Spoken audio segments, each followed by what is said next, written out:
भाइयों और बहनों, कोरोना के इस काल में देश में हेल्थ सेक्टर को और मजबूत करने, हेल्थ इंफ्रा को और बढ़ाने पर भी निरंतर काम किया गया है। 2021 में देश में सैकड़ों नए ऑक्सीजन प्लांट्स बनाए गए हैं, हजारों नए वेंटिलेटर्स जोड़े गए हैं। 2021 में देश में अनेकों नए मेडिकल कॉलेज बने, दर्जनों मेडिकल कॉलेजों पर काम शुरू हुआ है। 2021 में देश में हजारों वेलनेस सेंटर का भी निर्माण किया गया है। Ayushman Bharat health infrastructure mission देश के जिले जिले, ब्लॉक ब्लॉक तक अच्छे अस्पतालों, अच्छी टेस्टिंग लैब का नेटवर्क सशक्त करेगा। डिजिटल इंडिया को नई ताकत देते हुए Ayushman Bharat digital health mission देश में स्वास्थ्य सुविधाओं को और सुलभ और प्रभावी बनाएगा। भाइयों और बहनों, आज बहुत से इकोनॉमिक इंडिकेटर्स उस समय से भी अच्छा कर रहे हैं जब कोरोना हमारे बीच नहीं था। आज हमारी अर्थव्यवस्था की विकास दर 8% से भी ज्यादा है। भारत में रिकॉर्ड विदेशी निवेश आया है। हमारी विदेशी मुद्रा भंडार रिकॉर्ड स्तर पर पहुंचा है। जीएसटी कलेक्शन ने भी पुराने रिकॉर्ड ध्वस्त कर दिए हैं। निर्यात और विशेषकर कृषि के मामले में भी हमने नए प्रतिमान स्थापित किए हैं। साथियों, आज हमारा देश अपनी विविधता और विशालता के अनुरूप ही हर क्षेत्र में विकास के भी विशाल कीर्तिमान बना रहा है। 2021 में भारत ने करीब करीब 70 लाख करोड़ रुपए का लेन देन, 70 लाख करोड़ रुपए का लेन देन यूपीआई से किया है, डिजिटल ट्रांजैक्शन किया है। आज भारत में 50,000 से ज्यादा स्टार्टअप काम कर रहे हैं। इनमें से 10,000 से ज्यादा स्टार्टअप्स तो पिछले 6 महीने में बने हैं।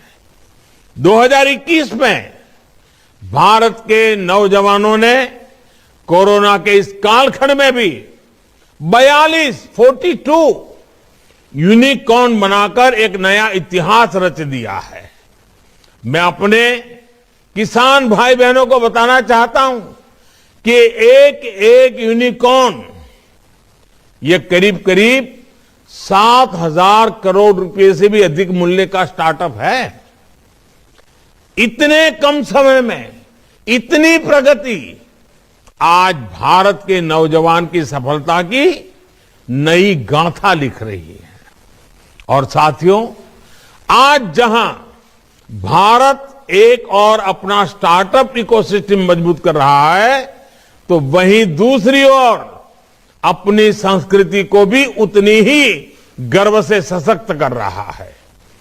काशी विश्वनाथ धाम सुंदरीकरण परियोजना से लेकर केदारनाथ धाम की विकास परियोजनाओं तक, आदि शंकराचार्य की समाधि के पुनर्निर्माण से लेकर मां अन्नपूर्णा की प्रतिमा समेत भारत से चोरी हुई सैकड़ों मूर्तियों को वापस लाने तक, अयोध्या में राम मंदिर के निर्माण से लेकर धौलावीरा और दुर्गा पूजा उत्सव को वर्ल्ड हेरिटेज का दर्जा मिलने तक, भारत के पास इतना कुछ है।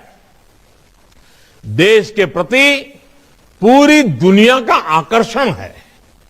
और अब जब हम अपनी धरोहरों को मजबूत करने में लगे हैं, तो निश्चित तौर पर टूरिज्म भी बढ़ेगा और तीर्थाटन भी बढ़ेगा। साथियों, भारत अपने युवाओं के लिए, अपने देश की महिलाओं के लिए आज अभूतपूर्व कदम उठा रहा है।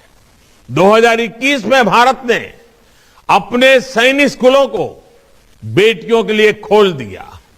2021 में भारत ने नेशनल डिफेंस एकेडमी के द्वारा भी महिलाओं को, उसके द्वार भी महिलाओं के लिए खोल दिए।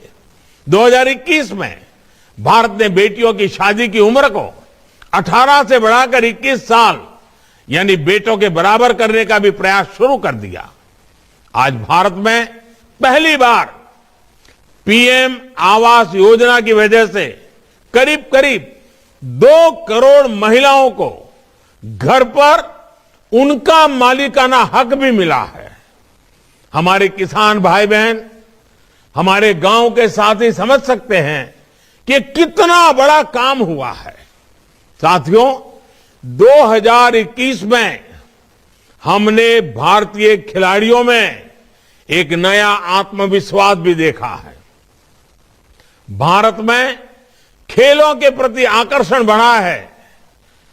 एक नए युग की शुरुआत हुई है। हम में से हर कोई खुश था जब भारत ने टोक्यो ओलंपिक में इतने मेडल जीते। हम में हर कोई गर्व से भरा था जब हमारे दिव्यांग खिलाड़ियों ने पैरालंपिक में इतिहास रच दिया। पैरालंपिक के इतिहास में भारत ने अब तक जितने मेडल जीते थे उससे ज्यादा मेडल हमारे दिव्यांग खिलाड़ियों ने पिछले पैरालंपिक में जीतकर दिखाए हैं।